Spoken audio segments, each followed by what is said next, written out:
नमस्कार, NDTV India देख रहे हैं आप। मैं हूं आपके साथ अंजीत और वक्त हो गया है मुकाबला का। भारत में कंपनियों का कारोबार दिन दुनी रात चौगुनी रफ्तार से आगे बढ़ रहा है। बहुत ढेर सारे उपभोक्ता हैं जो रोजाना की जिंदगी का सारा सामान ई कॉमर्स कंपनियों से ही खरीद रहे हैं। दरअसल व्यस्त शहरी जिंदगी में कामगारों के पास कई बार इतना समय नहीं होता है कि वो बाजार भी जा सकें। फिर ऑनलाइन स्टोर ही विकल्प बचता है, अमेजॉन, फ्लिपकार्ट। लेकिन अमेजन, फ्लिपकार्ट जैसे ऑनलाइन बाजार के बड़े खिलाड़ियों के प्लेटफॉर्म पर जिस तरह की धांधली हो रही है वो बेहद चौंकाने वाली है। फरवरी और मार्च के महीने में ब्यूरो ऑफ इंडियन स्टैंडर्ड यानी बीआईएस ने इसके खिलाफ बड़ा अभियान चलाया। ई कॉमर्स कंपनियों की इस धांधली और सरकार की कार्रवाई के बीच हमारे कुछ अहम सवाल हैं जिन पर आज हम चर्चा करेंगे। सवाल है, क्या भारत में बेलगाम हो रही हैं ई कॉमर्स कंपनियां, जिन पर आज हम चर्चा करेंगे। और यह बहुत अहम सवाल है, क्या भारत में बेलगाम हो रही हैं ई कॉमर्स कंपनियां। दूसरा सवाल, अनिवार्य बीआईएस प्रमाणन के बिना कैसे बेचे गए सामान। सवाल नंबर 3, जो उपभोक्ता ठगे गए उन्हें कैसे मिलेगा इंसाफ। सवाल यह भी है, क्या अमेजॉन, फ्लिपकार्ट पर जुर्माना लगेगा, सजा होगी। और हमारा 5वां सवाल है, बीआईएस की कार्रवाई के बाद क्या खुद को बदलेंगी ई कॉमर्स कंपनियां, क्योंकि सवाल बहुत सारे हैं।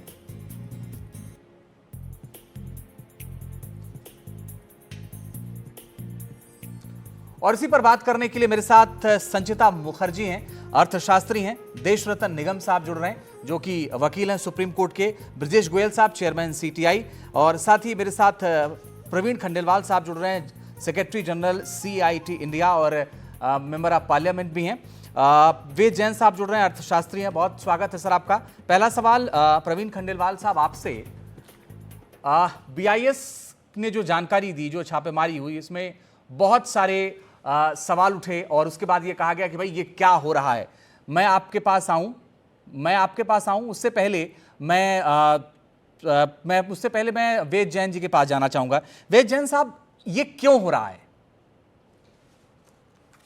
देखिए, ब्यूरो ऑफ इंडियन स्टैंडर्ड ने बहुत सारे स्टैंडर्ड नोटिफाई किए हुए हैं। पब्लिक इंटरेस्ट में बहुत सारे गुड्स सर्विस ऐसी होती हैं जिसके लिए एक स्टैंडर्ड मेंटेन करना जरूरी है, जिसमें फूड आइटम है, इलेक्ट्रिकल आइटम है, जिससे लोगों को, कंज्यूमर को बहुत सारी नुकसान हो सकता है।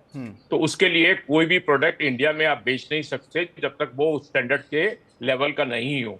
तो इसीलिए जो भी कंपनी मैन्युफैक्चर करती है, प्रोड्यूस करती है, डिस्ट्रीब्यूट करती है, सेल करती है, स्टोरेज करती है, उसके ऊपर एक ऑब्लिगेशन है, वो ये इंश्योर करे कि जो भी वो प्रोडक्ट बेच रही है, बना रही है, स्टोर कर रही है, वेयर हाउस कर रही है, उसका वो स्टैंडर्ड से मीट आउट करे। अदरवाइज कंज्यूमर को बहुत भारी नुकसान हो सकता है। आप देखिए, आज की डेट में एक इलेक्ट्रिक प्रेस है, आपने बनाई और कंज्यूमर ने यूज करी, इसको करंट लग गया, नुकसान हो गया। कोई इलेक्ट्रिक हीटर है, कोई फूड प्रोडक्ट है, तो इसके स्टैंडर्ड मेंटेन करने बहुत जरूरी है। उसके लिए हमारा एक bureau of Indian standard act है 2016 का। उसके अंदर प्रोविजन है इस गवर्नमेंट को नोटिफाई करने का, प्रोडक्ट नोटिफाई करने का। और वो प्रोडक्ट नोटिफाई होने के बाद वो प्रोडक्ट कोई भी मैन्युफैक्चर नहीं कर सकता जब तक वो स्टैंडर्ड को मीट आउट नहीं करे। अब जितनी ई कॉमर्स कंपनियां हैं, फ्लिपकार्ट हो, चाहे वो अमेजोन हो, चाहे और दूसरी कंपनियां हो, इनके ऊपर भी एक भारी ऑब्लिगेशन है कि जो भी ये प्रोडक्ट अपने थ्रू बेचती हैं, स्टोर करती हैं, जो जिस भी मैन्युफैक्चर को अपने यहाँ पैनल करती हैं, तो वो ये इंश्योर करें कि वो स्टैंडर्ड से मेंटेन कर रही हैं। अब जैसे ये सर्च से पता लगा, 7 मार्च को जो सर्च की गई है, गुड़गांव में की गई है, लखनऊ में की गई है, और वहां जो बहुत सारे प्रोडक्ट मिले हैं, तो वो उससे स्वाभाविक पता लगा है कि वो प्रोडक्ट सब स्टैंडर्ड है, बिना स्टैंडर्ड के मेंटेन हो रहे हैं। बिल्कुल सर। जब इतनी बड़ी कंपनियां हैं तो इनके ऊपर एक ऑब्लिगेशन है कि इनका इंटरनल सिस्टम होना चाहिए, चेक होना चाहिए कि इनके थ्रू जो प्रोडक्ट बिकते हैं वो स्टैंडर्ड को मीट आउट कर रहे हैं। अगर इतनी बड़ी कंपनियां भी अगर स्टैंडर्ड मेंटेन नहीं कर पाएगी तो एक छोटा दुकानदार, सेलर, वो कैसे मेंटेन कर पाएगा? ये अपने आप में एक बहुत भारी चैलेंज है। अब एक गैस के सिलेंडर को देख लीजिए ना, जो सिलेंडर गैस का है, अगर वो स्टैंडर्ड मीट आउट नहीं करता तो गैस के प्रेशर में फट जाएगा और कितने लोगों को नुकसान दे सकते हैं। बहुत सारे सवाल है, मैं आपके पास और आ रहा हूं सर, मुझे 2-4 मिनट दीजिएगा, बाकी गेस्ट उनको भी मैं जोड़ लेता हूं। देश रत्न निगम साहब, सवाल ये कि क्या ई कॉमर्स कंपनियां भारत में बेलगाम हो रही हैं, क्योंकि ऐसे केसेस आपके पास आते होंगे बहुत सारे। देखिए जी जी हाँ जी, ये कोशिश कर रहे हैं बेलगाम होने की, लेकिन कहीं ना कहीं इन पे डर भी रहता है। जैसा बीआईएस ने अपनी कार्यप्रणाली से ये साबित किया है कि वो उनकी नजर पैनी है। उनके पास सर्विलेंस, सर्च और इंस्पेक्शन का अधिकार है, माल जब्त करने का अधिकार है। तो ये जो कदम बीआईएस ने उठाया है कंज्यूमर के फेवर का है, और कंज्यूमर को सही उत्पाद मिले जिनकी क्वालिटी, परफॉर्मेंस और सेफ्टी की गारंटी हो। तो बीआईएस ने बहुत अच्छा कदम उठाया। इस तरह की देखिए होते हैं मामले, आते भी हैं, और इस तरह का बीआईएस जो अधिनियम है 2016 उसके तहत कार्रवाई भी होती है। और बेलगाम होने की जो बात है, देखिए होता क्या है कि ये इतने बड़े नाम है कि लोग ये मान के चलते हैं कि इनसे जो प्रोडक्ट्स हम मंगाएंगे वो ठीक होंगे। तो कहीं ना कहीं वो ब्रीच ऑफ ट्रस्ट की जो बात आती है वो भी ये कर रहे हैं, जो कि एक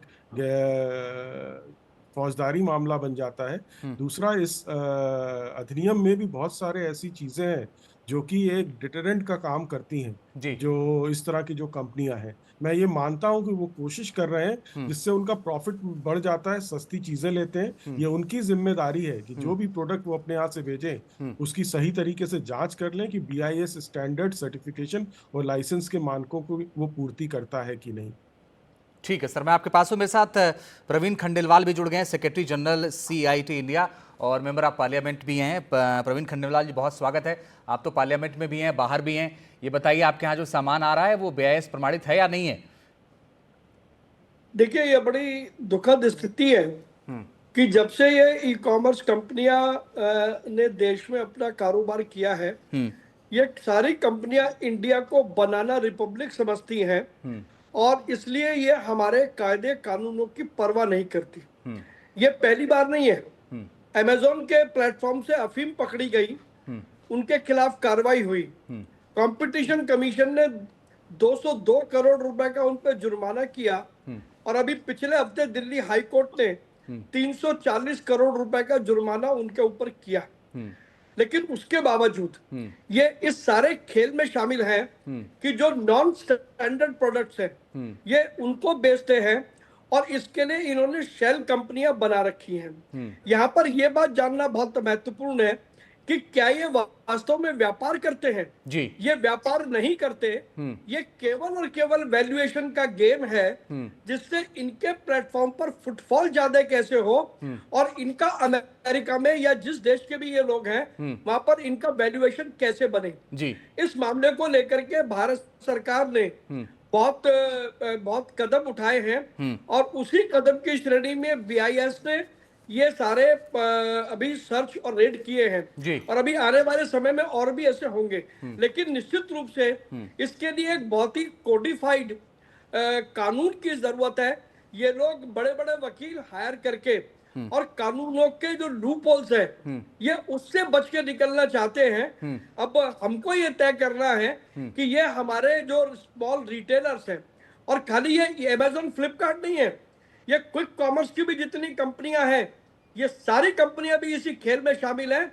और निश्चित रूप से मैं इस आने वाले सप्ताह इस मुद्दे को लेकर के श्री पीयूष गोयल जी से और प्रहलाद जोशी जी से मिलूंगा और इसके लिए एक नीति बनाई जाए, इस बात के लिए मैं पूरी तरीके से प्रयास करूंगा। क्या आने वाले वक्त में आप पार्लियामेंट में भी उठाएंगे इस मुद्दे को? निश्चित रूप से उठाऊंगा, क्योंकि ये देश के 9 करोड़ व्यापारियों के व्यापार का सवाल है और हिंदुस्तान का व्यापार हम किसी भी हालत में किसी भी कंपनी के पास में जाने नहीं देंगे। ये प्रधानमंत्री नरेंद्र मोदी का भी संकल्प है और व्यापारियों का भी संकल्प है। मुझे 1 मिनट का समय दीजिएगा, मैं सर आपके पास आ रहा हूं। ब्रजेश गोयल जी, अगर आप दर्शकों को आसान भाषा में समझाएं कि ये खेल होता कैसे है। देखिए, मैं आपको सबसे पहले अजीत जी बताना चाहूंगा और प्रवीण जी खुद गवाह है। सीटीआई जो हमारा संगठन है, पिछले 10 सालों से हमने सड़क पे इस मुद्दे की लड़ाई लड़ी है। पीयूष गोयल जी को हमने पिछले 10 सालों में कम से कम 7-8 बार पत्र लिखा है। हमने मांग की है कि भाई जो ये ई कॉमर्स कंपनियां हैं इनका बिजनेस मॉडल क्या है, तो उसकी जांच हो। अजीत जी, दिवाली के टाइम में क्या होता है कि ये लोग 60-60, 70% डिस्काउंट ऑफर अपने प्रोडक्ट पे करते हैं। हमारे चांदनी चौक का, लाजपत राय मार्केट का, सदर बाजार, कमला नगर, खारी बावली, कमला नगर, तमाम बाजारों के व्यापारियों के पास सेल नहीं होती है दिवाली के टाइम में, और ये ई कॉमर्स कंपनियां अरबों अरबों डॉलर रुपया यहाँ से लेके जाती हैं। मैं आपसे और एक चीज कहना चाहूंगा कि हमने पीयूष गोयल जी को पिछले 10 सालों में, हमने चांदनी चौक में बहुत बड़ा प्रोटेस्ट भी निकाला था इसके अगेंस्ट में। हमने कहा है कि इनका जो बिजनेस मॉडल है उसकी जांच हो, और जो हमारी पुरानी ई कॉमर्स पॉलिसी बनी हुई है उसको रेगुलेटरी करने की, उसके ऊपर एक रेगुलेटरी अथॉरिटी बनाने की जरूरत है जो पूरा जांच करे। और सीटीआई ने सबसे पहले मांग की थी कि country of origin of country, जब तक प्रोडक्ट है, आज हमारे देश का कोई भी आदमी ई कॉमर्स पे सामान खरीदता है उस पर ओरिजिन ऑफ कंट्री होना चाहिए कि ये थाईलैंड में बना है, चाइना में बना है, यूएसए में बना है। प्रवीण जी तो कुछ कहना चाह रहे हैं, आपका जवाब देना चाह रहे हैं प्रवीण जी। प्रवीण जी जी जी देखिए, एक तो जो ब्रजेश गोयल जी ने कहा कंट्री ऑफ ओरिजिन, ये कानून पहले से ही है कंट्री ऑफ ओरिजिन का, और इसीलिए बहुत सारी एजेंसीज है जो पकड़ी जा रही हैं।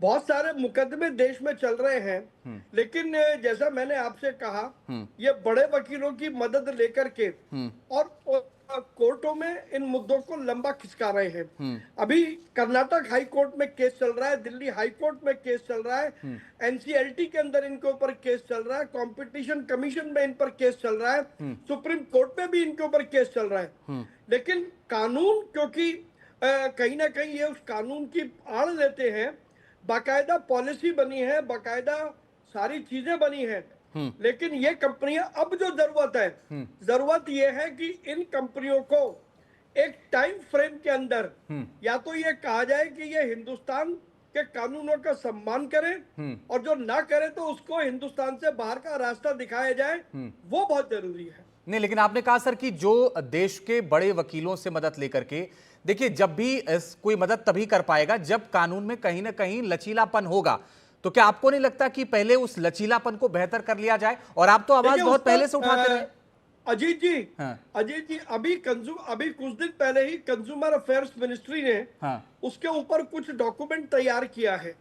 उससे पहले कॉमर्स मिनिस्ट्री भी एक डॉक्यूमेंट तैयार कर चुकी है, और मुझे पूरी उम्मीद है कि आने वाले समय में ई कॉमर्स की पॉलिसी और कंज्यूमर एक्ट के अंदर ई कॉमर्स के लिए रूल्स वो बहुत जल्दी नोटिफाई होने वाले हैं। एक बार वो नोटिफाई हो जाएंगे तो ये कंपनियां बेलगाम, जिसका जिक्र सबसे पहले आपने किया जी, ये बेलगाम नहीं हो पाएंगी। लेकिन इसमें निश्चित रूप से अब समय आ गया है जब इनके लिए कोई रहम नहीं किया जाए और इनके खिलाफ कड़ी से कड़ी कार्रवाई की जाए। ब्रजेश जी कुछ जवाब देना चाहते हैं? मैं फिर मैं बाकी मेहमानों के पास भी जाऊंगा। ब्रजेश जी देखिए, वही मैं कहना चाह रहा था। मैं आ रहा हूं सर, एक मिनट बोलिए।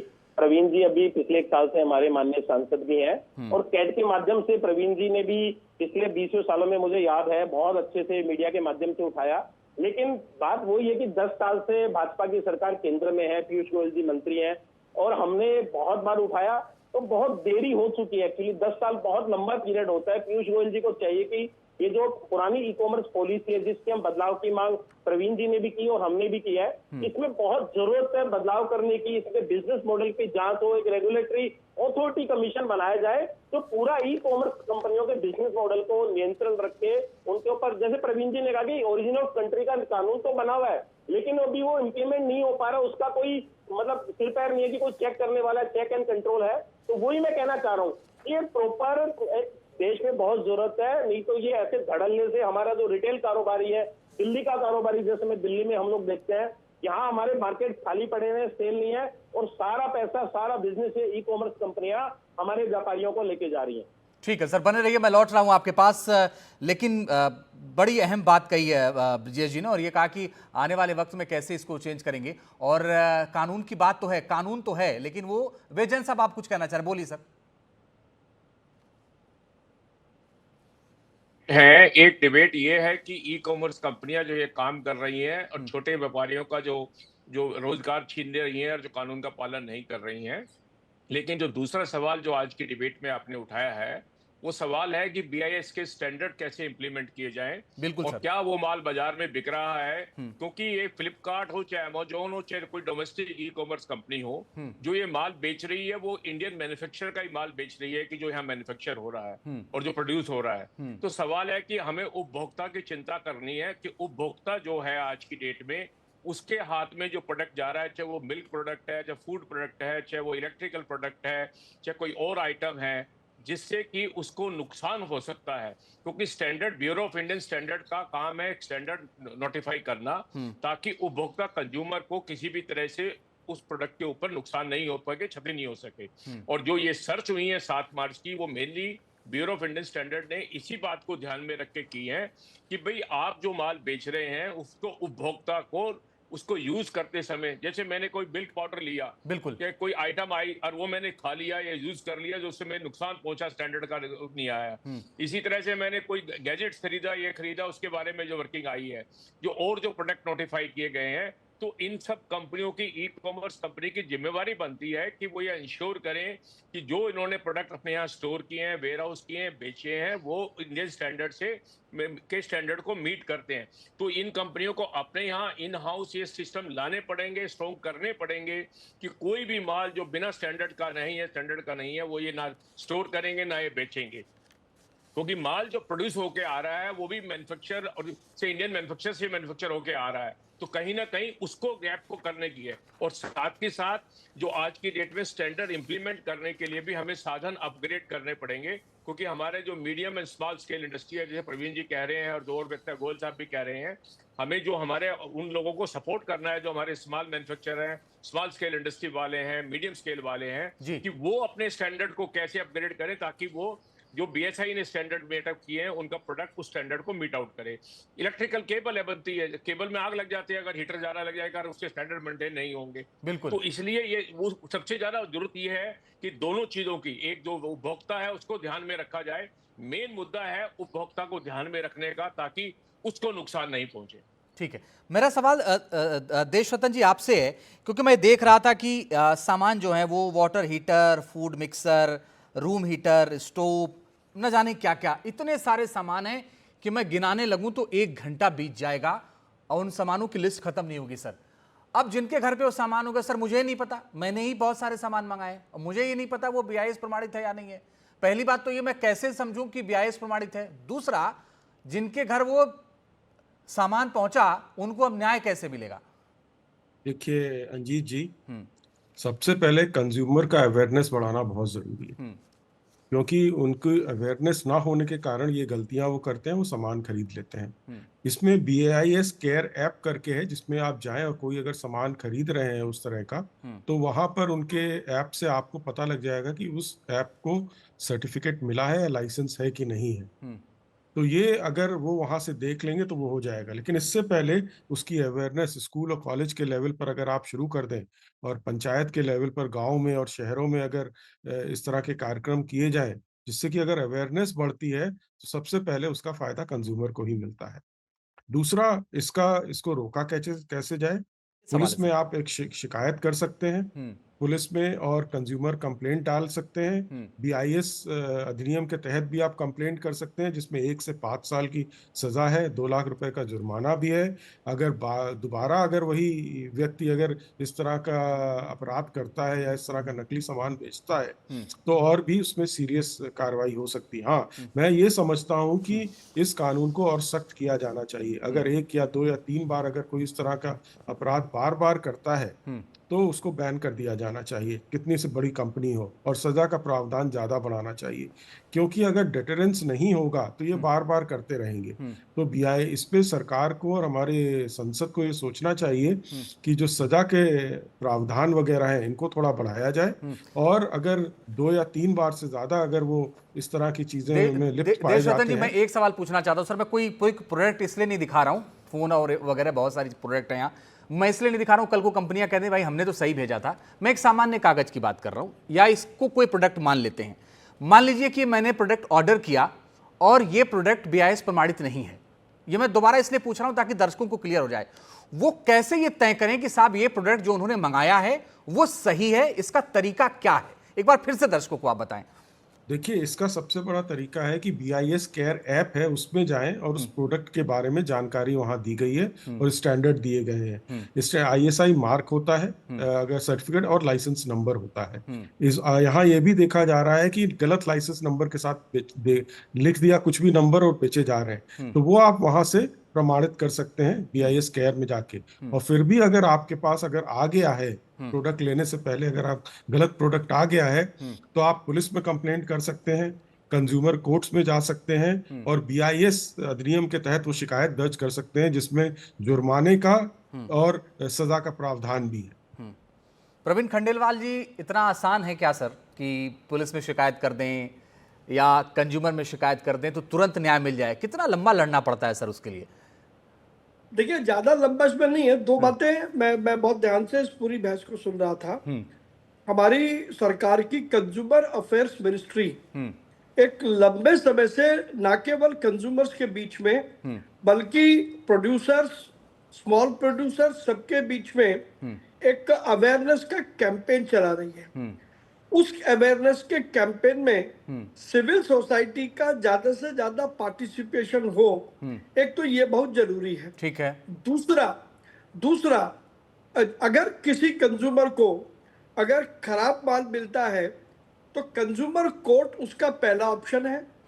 दूसरा ऑप्शन, हमारी मिनिस्ट्री जो कंज्यूमर अफेयर्स है उसमें सीसीपीए के अंदर वो अपनी शिकायत दर्ज कर सकते हैं। जैसे ही उनकी शिकायत सीसीपीए पर दर्ज होगी तो तुरंत वहां से कार्रवाई शुरू होती है।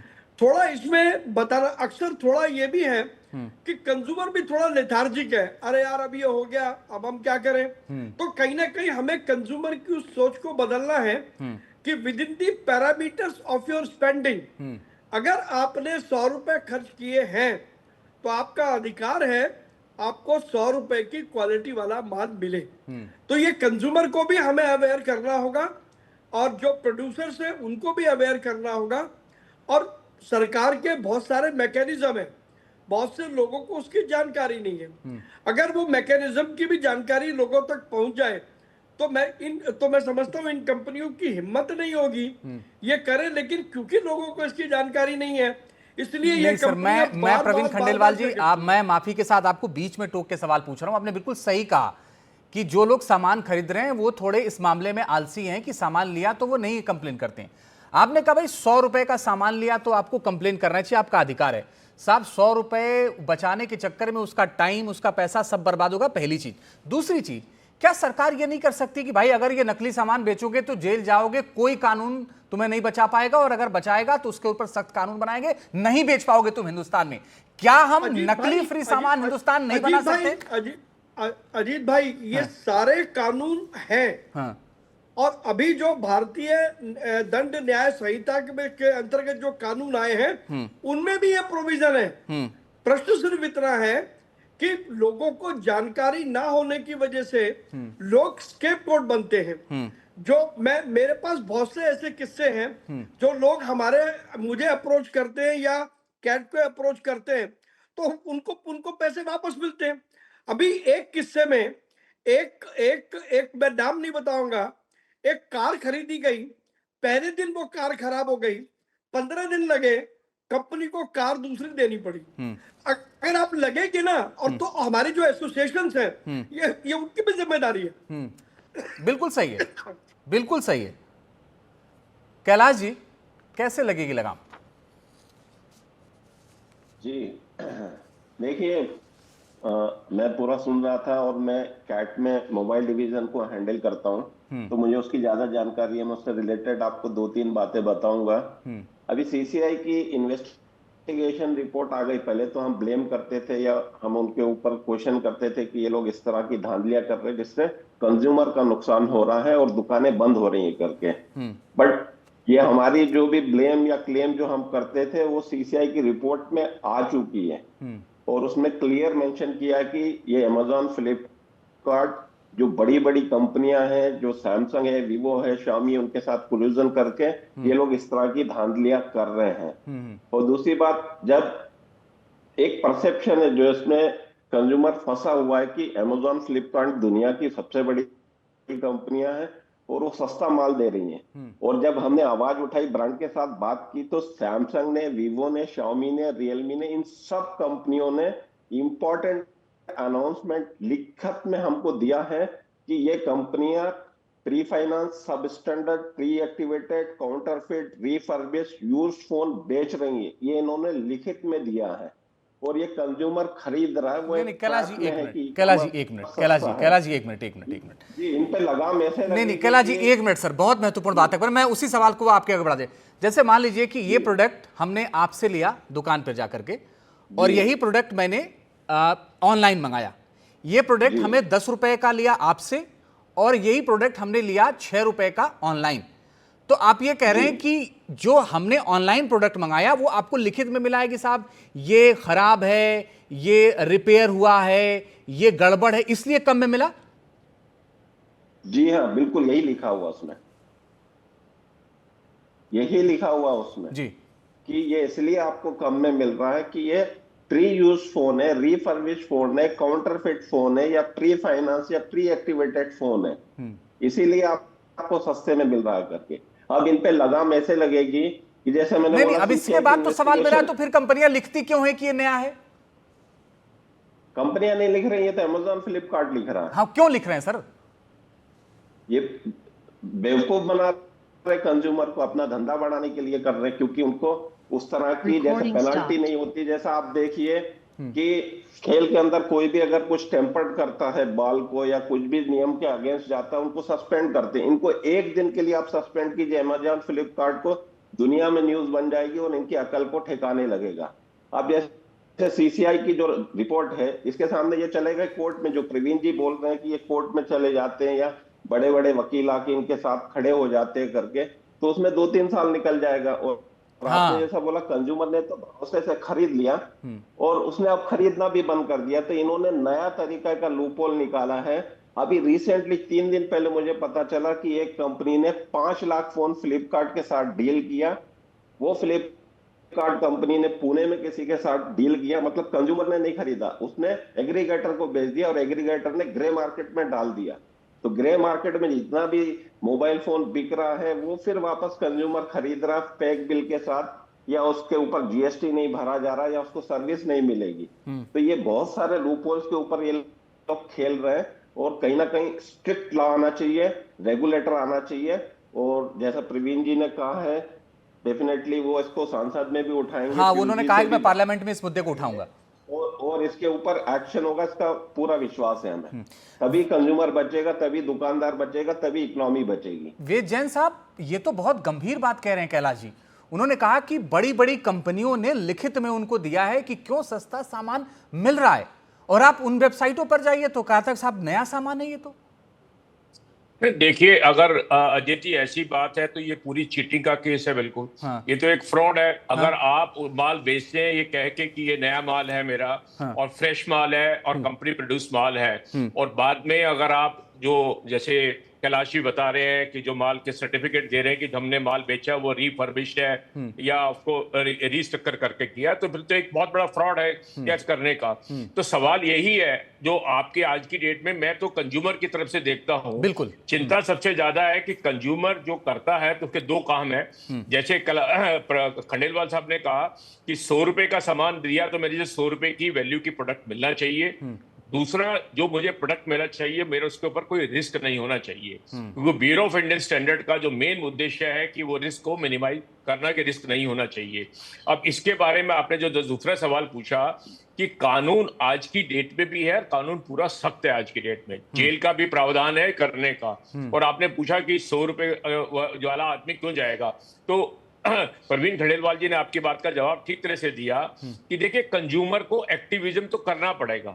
अगर आपको जेल भी भेजना है, किसी आदमी को चीटिंग हुई है तो कोई न किसी आदमी को कंप्लेंट करनी पड़ेगी, और जब कोर्ट में केस जाएगा उसको सपोर्ट करने के लिए आपको गवाह बन के पेश होना भी पड़ेगा। तो देखिए, ये एज ए नागरिक और सिटीजन हमारी जिम्मेवारी बनती है कि चाहे हो सकता है मेरे लिए वैल्यू कम हो उसकी, मेरे लिए उसकी इंपॉर्टेंस नहीं, वो तो सवाल हमने सर इसलिए पूछ लिया था। बहुत सारे दर्शक कहेंगे कि बताओ मेरे पास समय नहीं है, और एंकर ने सवाल भी नहीं पूछा हमारी तरफ से। मैं कहूँ जागरूक उपभोक्ता होना भी बहुत जरूरी है। अगर आपके पास कोई ऐसी चीज आई है जिससे पता लग रहा है कि आपके साथ धोखा हो गया है, आपके साथ गलत किया गया है, तो आप अपने लिए नहीं, समाज के लिए, जागरूक नागरिकता के लिए और सभी और उपभोक्ताओं को ध्यान में रखते हुए आपको आगे बढ़ के आना पड़ेगा। आपको उसकी कंप्लेंट करनी पड़ेगी, आपको समय भी लगाना पड़ेगा, और हो सकता है कि और वो एक छोटी सी कंप्लेंट भी एक बहुत बड़े मुद्दे को हल कर सकती है। बिल्कुल सही। जैसे अभी बातें हो रही है, अगर आप ये साबित करने में कामयाब हो जाएं कि आपको एक रीफर्बिश करके माल दिया और चीटिंग का माल दिया है, तो मैं कहूंगा कंपनसेशन के अलावा क्रिमिनल केस भी बहुत सीरियस बनता है इसके बारे में कि आपने चीटिंग की। वेद जैन साहब, मुझे एक चीज और बताइए अर्थशास्त्री के नाते। जैसे मान लीजिए कि कोई प्रोडक्ट हमने 1000 रुपए में खरीदा किसी दुकान से, और वही प्रोडक्ट मैंने 30% डिस्काउंट पर किसी ऑनलाइन कंपनी से खरीदा, तो वो हमें लगभग 700 रुपए का पड़ेगा 30% डिस्काउंट के हिसाब से। तो इसमें जो जीएसटी है और जो बाकी सरकार को टैक्स जाता है, क्या सरकार को भी चपत लग रही है इसमें?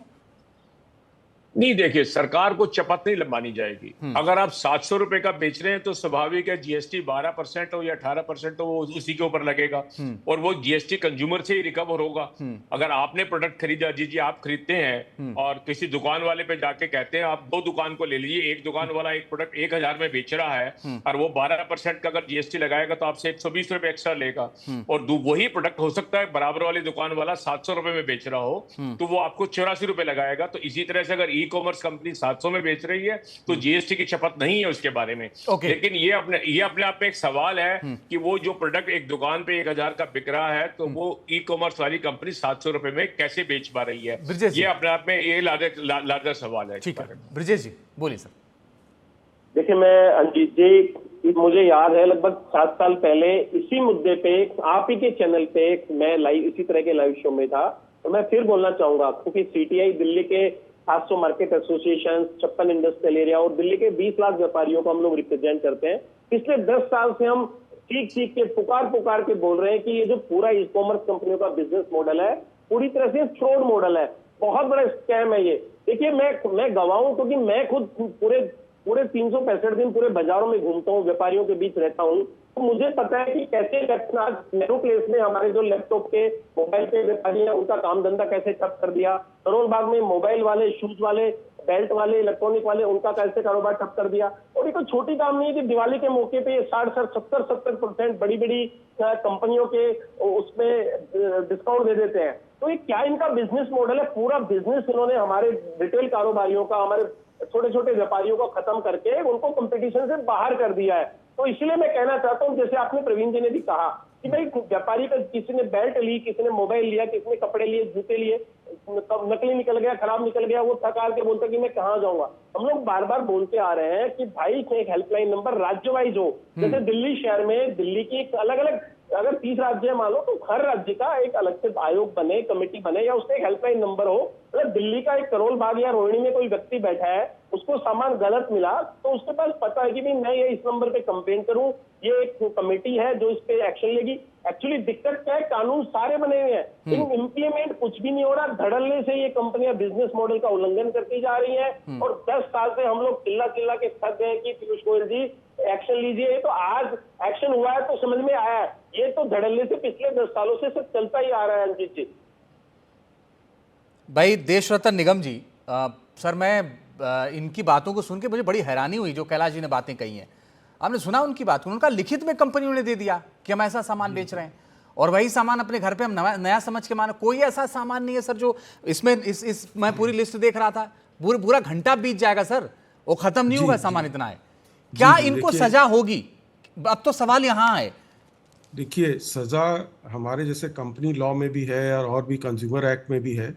जो भी उस कंपनी का मैनेजर और डायरेक्टर, जो कंपनी का इंचार्ज होता है अफेयर्स का, उसको सजा मिलती है। तो ये सुनिश्चित करना चाहिए। दूसरा, अभी कानून मुझे थोड़ा कमजोर लगता है इसमें। जैसे बात करी सस्पेंशन की, सस्पेंशन अगर एक बार करते हैं उनको 1 या 2 दिन के लिए, जैसे कैलाश जी ने बोला सस्पेंड कर दें, लगातार कर रहे हैं तो बैन कर दीजिए। प्रोविजन होना चाहिए, प्रावधान होना चाहिए। दूसरा, एक बहुत बड़ी बात ये कि प्राइस अंडर कटिंग करते हैं। इनके पास इतना पैसा है कि ये लोग प्रोडक्ट की प्राइस अंडर कटिंग करके थोड़ा लॉस भी ले लेते हैं, जिससे कि उस वेबसाइट पे लोग जाके, ई कॉमर्स साइट्स पे जाके ज्यादा से ज्यादा लोग आए, फुटफॉल ज्यादा बढ़े, इकोनॉमी ऑफ सेल जिसको होती है उससे वो रिकवर करते हैं। इससे अगर प्राइस आप अंडर कटिंग कर रहे हैं तो अगर जो 1000 रुपए का प्रोडक्ट आप 700 में बेच रहे हैं, वो 300 रुपए पे जो जीएसटी आता है वो सरकार का नुकसान हो रहा है। बिल्कुल, हाँ, इसीलिए मैंने वो सवाल पूछा था कि अगर वो 300 रुपए हमें ज्यादा देता तो मुझे जीएसटी ज्यादा देना पड़ता, तो सरकार के खाते में ज्यादा पैसा जाता। जी, रेवेन्यू लॉस है सरकार का, रेवेन्यू लॉस है यहाँ पर, क्योंकि आप प्राइस अंडर कटिंग कर रहे हैं, रिफर्बिश बेच रहे हैं, वो एक अलग हिस्सा है जो कि फ्रॉड और चीटिंग भी होती है, अपराध भी है।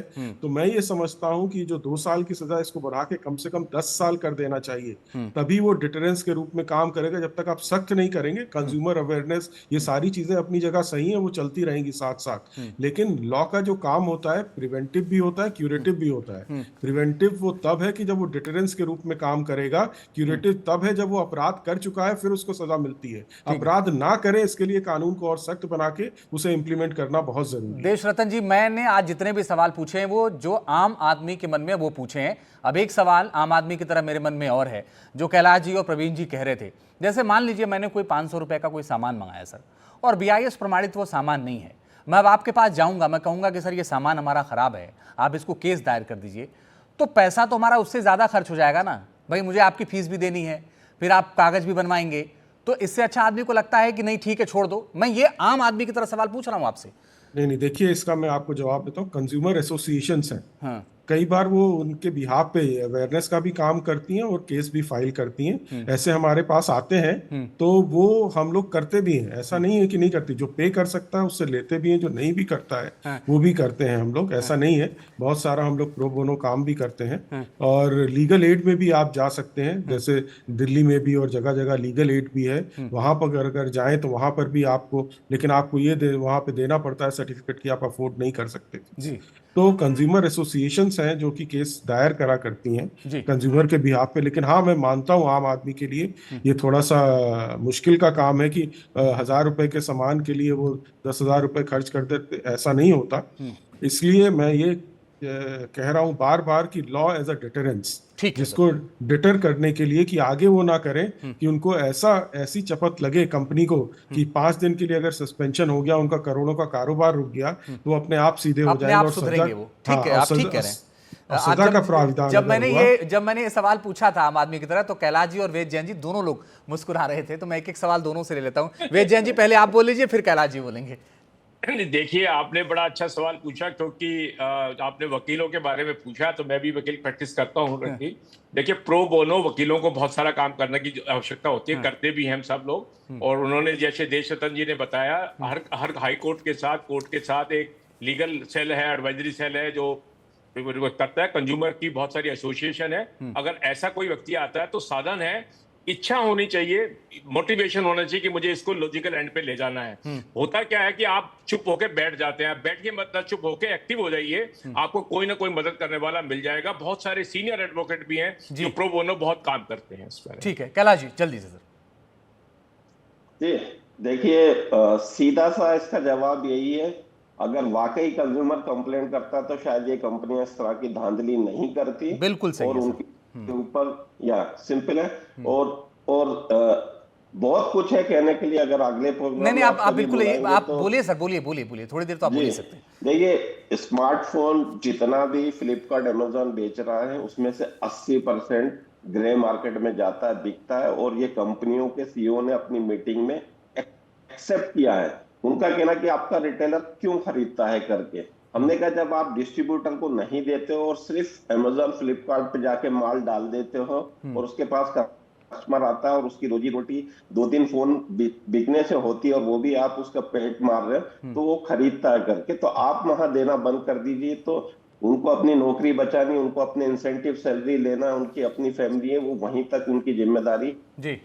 देश के लिए वो लोग कुछ नहीं कर रहे, सिर्फ बेईमानी कर रहे हैं ये लोग। और जीएसटी का तो बहुत बड़ा नुकसान हो रहा है। जैसा आपने कहा था, 100 रुपए की चीज अगर 70 रुपए में बेचेगा तो जग जाहिर है कि जीएसटी का नुकसान 100% होना ही वाला है। ये गवर्नमेंट को चपत भी लगा रहे हैं। और एम्प्लॉयमेंट, इकोनॉमी, बहुत कुछ चीजों को मैं माफी के साथ कैलाश जी आपको रोक रहा हूं, मेरे पास वक्त इतना ही था। बहुत बहुत शुक्रिया कैलाश जी हमारे साथ जुड़ने के लिए। देश रतन निकम जी आपका भी बहुत बहुत शुक्रिया, वेद जैन जी आपका भी बहुत शुक्रिया, ब्रिजेश गोयल जी आपका भी बहुत शुक्रिया, और प्रवीण जी हमारे साथ जुड़े थे। बहुत धन्यवाद आप सभी का हमारे साथ जुड़ने के लिए। लेकिन इतना ज़रूर है कि आप जागरूक होंगे तो कानून भी अपना काम करेगा। लेकिन इस पैनल में चर्चा के दौरान एक बात ज़रूर साफ हुई कि कम से कम कानून को और ज़्यादा सख्त बनाने की ज़रूरत है। अब आपको ये तय करना है कि आपके घर पे जो सामान आपने मंगवाया है वो असली है या नकली है। मुकाबला में इतना ही, एक छोटा सा ब्रेक, लेकिन ब्रेक के बाद भी जारी है खबरों का सिलसिला।